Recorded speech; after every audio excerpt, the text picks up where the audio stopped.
Vous donne l'heure. Il est 13h. Radio Kédou, le journal avec Sotelma Malitel.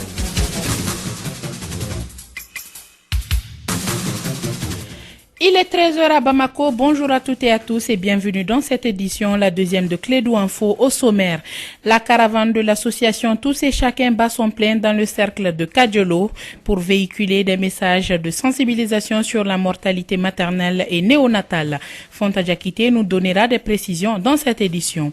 La situation sécuritaire au Mali et les appels de pied du président Ibrahim Boubacar Keïta à l'endroit de tous les Maliens pour une paix définitive à travers le dialogue inclusif prévu le 14 décembre prochain. Et puis, l'association des personnes handicapées de la commune 3 du district de Bamako a rendu un vibrant hommage aux forces armées de défense et de sécurité du Mali. Les détails dans cette édition. C'est tout pour les titres, le développement avec Astan Diawara.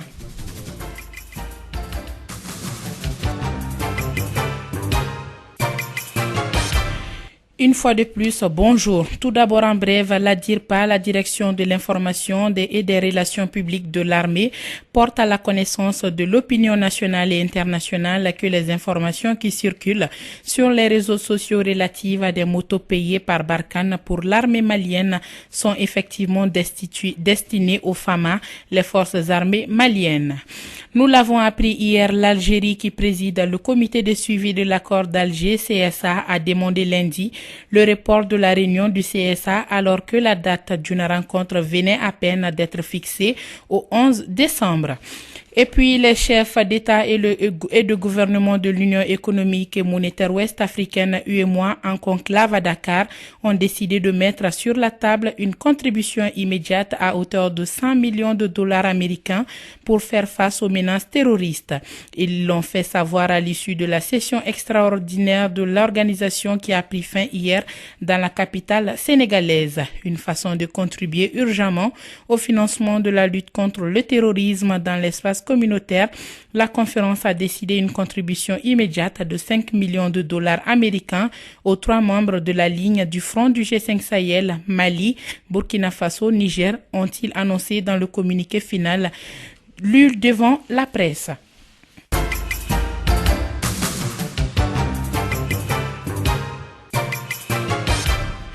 La dégradation de la situation sécuritaire dans les régions centre et nord du pays, l'action de l'Union européenne en matière de sécurité à travers ses différentes missions, UTM, ECAP Sahel, son appui au G5 Sahel, le rôle des forces internationales au Mali sont les points essentiels d'une rencontre entre le chef de la délégation de l'Union européenne et la presse. Bar Ouvri, ambassadeur-chef de la délégation de l'Union européenne au Mali. Aujourd'hui, nous essayons de mieux faire fonctionner un véhicule qu'on ne peut pas arrêter. Il y a un besoin de sécurité aujourd'hui au Mali. Et donc, les FAMA doivent être présents sur le terrain. Mais en même temps, nous devons augmenter les capacités. Je crois qu'aujourd'hui, nous cherchons en effet de renforcer le dispositif. Il y a une discussion qui est en cours, mais je vous préviens qu'on est loin du stade où moi, en tant qu'ambassadeur, je peux faire la moindre annonce. Mais ce qui pour moi est important, c'est la nature de la démarche, qui est aussi une démarche de contribuer à ce que la solution vienne avant tout des Maliens eux-mêmes. Et ça, pour moi, c'est essentiel. Et si dans le débat, nous pourrions, d'une manière commune, accepter cet état de fait, pour moi, il n'y a pas d'alternative. Je crois que les bases de notre débat seraient déjà beaucoup plus apaisées. Et on serait de nouveau dans une logique de recherche de solutions en commun. Et je reviens à notre intérêt. Le terrorisme est aussi un enjeu pour l'Europe. C'est vrai qu'aujourd'hui, les Maliens souffrent énormément. À l'instant, Bar Ouvri, ambassadeur-chef de la délégation de l'Union européenne au Mali. 2 gendarmes ont été tués à Menaka dans leur brigade le week-end passé. Hier, dans la région de Mopti, 2 soldats ont perdu la vie dans l'explosion d'une mine. Le président malien est à Paris aux obsèques des 13 soldats français tués sur le sol malien. Ibeka préconise aujourd'hui le dialogue national inclusif comme solution à la crise. Même son de cloche chez certains partenaires du Mali. Pour eux, l'arme n'est plus la solution efficace. Kassim Traoré, reportage. C'est à Menaka-Ville que 8 hommes armés non identifiés, dont 2 sur une moto, ont tué des gendarmes dans leur brigade. Les femmes ont été victimes d'engins explosifs improvisés à Djungani dans le cercle de Koro, région de Mopti. Le bilan est de 9 blessés, dont 2 ont succombé par suite de leurs blessures. Le président Ibeka était à Paris pour les obsèques des 13 soldats français tués au Mali. Sa présence est diversement appréciée à Bamako. En tant qu'humain, c'est normal, vu qu'ils se sont sacrifiés pour le Mali. Mais j'aurais aimé que le président malien puisse se présenter là où il y a eu trop de décès. Les Maliens, les soldats maliens qui sont décédés. Il aurait dû faire la même chose. C'est qu'on dit, la charité bien ordonnée commence par soi. Mais c'est décevant le fait qu'il n'a pas pu participer aux obsèques des soldats maliens. En tant que président malien, ça c'est inacceptable. Les chercheurs maliens Boubacar Salif Traoré trouvent que la solution politique est aussi nécessaire pour cette crise sahélienne. La priorité, effectivement, elle est d'abord d'ordre politique. Il faut apaiser la situation politique dans ces différents États, faire en sorte effectivement que la confiance revienne au sein de la population, parce que la population est au cœur justement de ce dispositif. Et ensuite, effectivement, il faut que la stratégie militaire puisse donner en tout cas l'assurance aux populations qu'elles sont protégées, notamment à travers les armées nationales. La solution malienne est le dialogue national inclusif, dont la date a été fixée par Ibeka lors de son dernier discours à la nation. Comme je vous le disais dans les titres, l'association des personnes handicapées de la commune 3 du district de Bamako a rendu un vibrant hommage aux forces armées de défense et de sécurité du Mali à travers leur activité. C'était mardi 3 décembre à leur siège à Amdalaï. Compte rendu Mariam Kouyaté. Célébration hier de la Journée internationale des personnes handicapées. L'Association des personnes handicapées de la commune 3 du district de Bamako a placé cette journée sous le signe de soutien et d'hommage aux forces armées de défense et de sécurité du Mali. Avant l'ouverture des discours, 1 minute de silence a été observée en mémoire de ces braves soldats tombés sur le champ d'honneur. Le président de la dite association, Dramane Dambélé, a présenté à la nation malienne, au chef suprême des armées, à la grande famille des Fama, leurs condoléances les plus attristées. Il a également saisi l'occasion pour lancer un appel au gouvernement malien sur certains principes de base trop souvent oubliés en leur faveur. Il s'agit des droits fondamentaux comme l'éducation et l'accès au travail. Car tous les êtres humains naissent libres et égaux en dignité et en droit, a souligné Dramane Dambélé. Par conséquent, il demande la main sur le cœur aux autorités maliennes de prendre en compte leurs demandes afin que le handicap ne soit plus un fardeau. Je vous rappelle, la Journée internationale des personnes handicapées est célébrée chaque année le 3 décembre à travers le monde.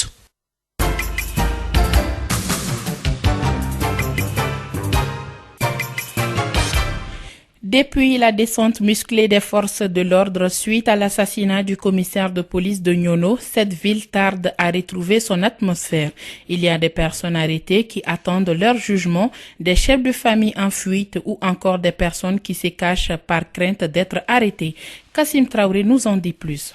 Lors de notre passage le week-end dernier à Nyono, nous avons constaté que depuis l'assassinat du commissaire de police de la ville, les populations de Nyono ne sont plus tranquilles. Plusieurs personnes ont été tabassées et trimballées publiquement. Avec cette humiliation, beaucoup de gens ont quitté la ville. Il y a eu trop de répression policière à Nyono et presque tous les jeunes leaders ont abandonné la ville, nous confie un vieillard assis à l'entrée de la ville. Ici, les gens ont même peur de s'exprimer dans les micros des journalistes. Je ne suis pas directement impliqué. Nous confie un activiste qui vit aujourd'hui dans la clandestinité. Mais sans distinction, toute la ville de Nyono a été réprimée et muselée, déclare le même activiste. La dernière répression en date est l'affaire d'un jeune commerçant handicapé du nom de Seydina, vendeur de pièces détachées, qui a été arrêté et battu à mort, puis conduit à Ségou. Tout Nyono vit caché et dans la peur, conclut Mariam Boiré, venu de Molodo avec quelques sacs de riz.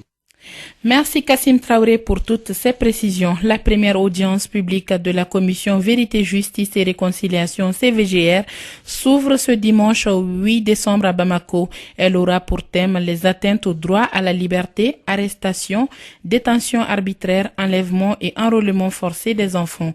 Les organisateurs de l'événement ont tenu hier mardi une conférence de presse. Etienne Niaré, compte rendu.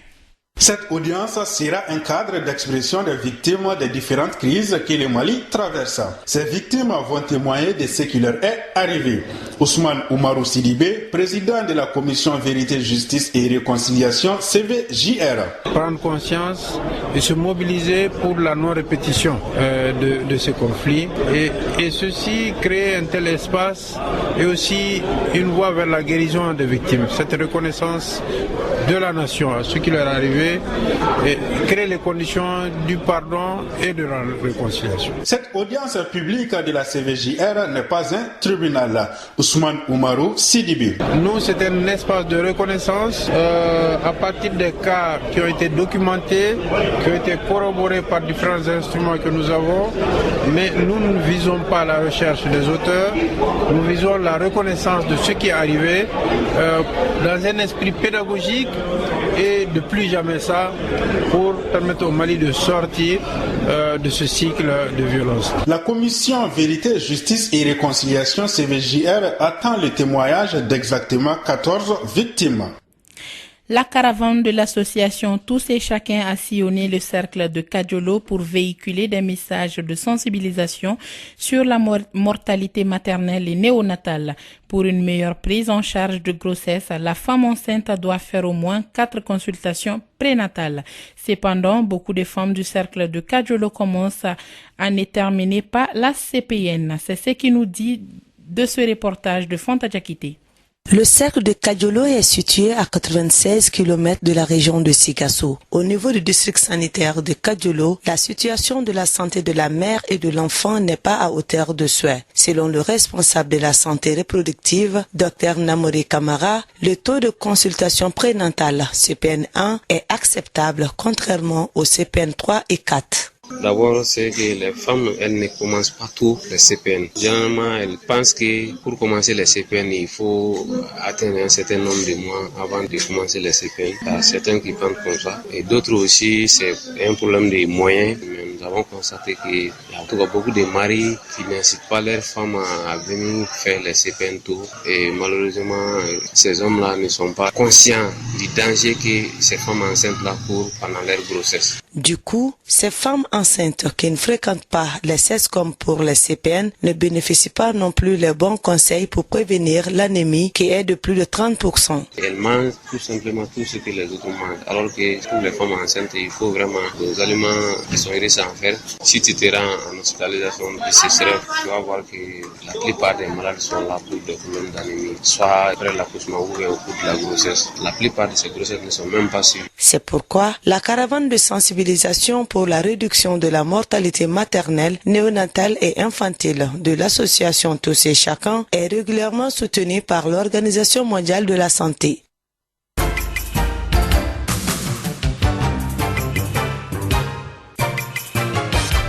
Sur un autre plan, examiner le bilan des activités de l'année et planifier les perspectives. Voici entre autres les tâches auxquelles se sont attelés les responsables du Fonds Climat au Mali à travers la 9e session de leur structure. Le Fonds Climat qui est un mécanisme de financement national pour faire face aux défis des changements climatiques. Arunaba, reportage. Le Fonds Climat Mali est mis en place en 2012. Il vise à aider les Maliens à financer les interventions de développement stratégique. Ce cadre est défini dans la stratégie nationale économie verte et résiliente au changement climatique.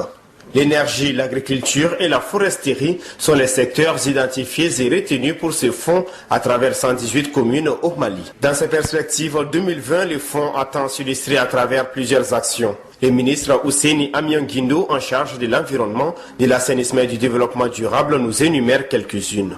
L'activation et la dynamisation de l'entité de coordination gouvernementale du fonds, la mise en œuvre de son plan d'investissement stratégique par l'élargissement du nombre de ses contributeurs afin d'assurer sa pérennité, la réforme de sa structure de gouvernance pour permettre le financement direct des entités nationales et l'examen du passage de témoins de l'administration du fonds à une entité nationale sans perte de crédibilité fiduciaire. La dotation du secrétariat technique en ressources humaines adéquates pour faire face aux travaux du fonds dont le portefeuille de projet est en pleine croissance. Le Fonds climat est financé par les royaumes de Norvège, de Suède et le gouvernement du Mali. Atelier de formation des facilitateurs en matière de genre, l'Académie Memengage et ses partenaires organisent une session de formation de jour qui se portera sur l'engagement des hommes pour la cause des femmes sur le terrain. Les précisions avec Cheikh Oumar Sangaré, volontaire au micro d'Oumou Dambélé. Donc pendant 2 jours, vous aurez les béabas du genre, vous aurez les béabas de la masculinité positive et vous serez des ambassadeurs de la cause noble. Parce que qui défend la cause des jeunes filles, des femmes, de façon générale, défend une cause noble. Et vous aurez affaire à beaucoup de critiques et soyez résistants. Avec l'engagement, vous pouvez tout faire. Ne cédez pas aux critiques malsaines pour vous décourager, vous dévier de votre objectif. Votre objectif est très noble. Aujourd'hui, si la femme est émancipée, c'est tout le monde qui gagne. Donc, engageons-nous pour cette cause. Et je sais que vous avez déjà amorcé depuis un certain temps votre engagement et ça sera traduit sur le terrain dans les jours à venir par la mise en place des clubs Menengage au niveau de vos différentes régions respectives. Donc, au nom du ministre qui est en déplacement et au nom de l'ensemble de son cabinet, je vous dis bon courage, suivez les cours avec beaucoup d'assiduité et sur ce, je déclare ouverte la présente session de formation qui va engager des hommes engagés pour la cause des femmes sur le terrain. À l'instant, Cheikh Oumar Sangaré, volontaire.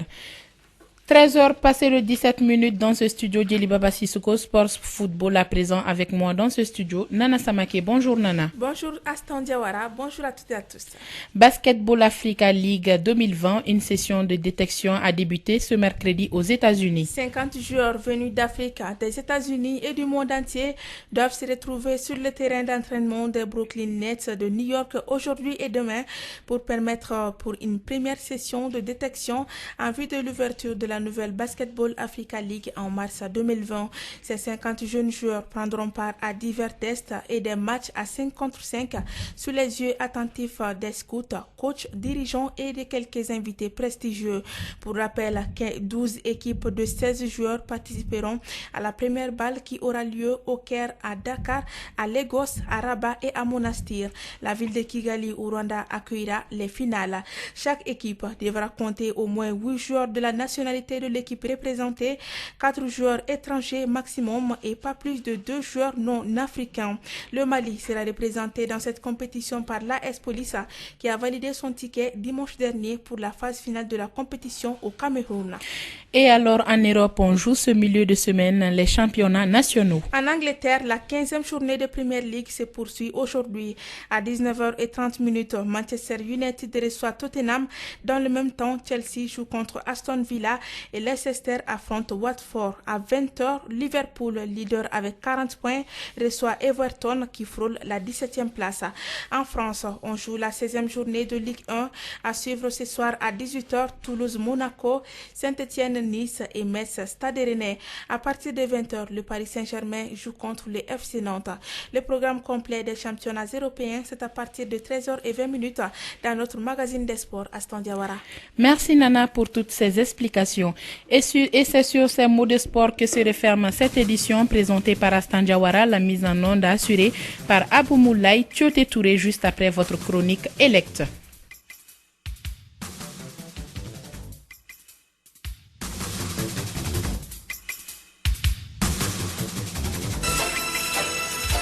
Radio Clédou, le journal avec Sotelma Malitel. Ici, Radio Clédou.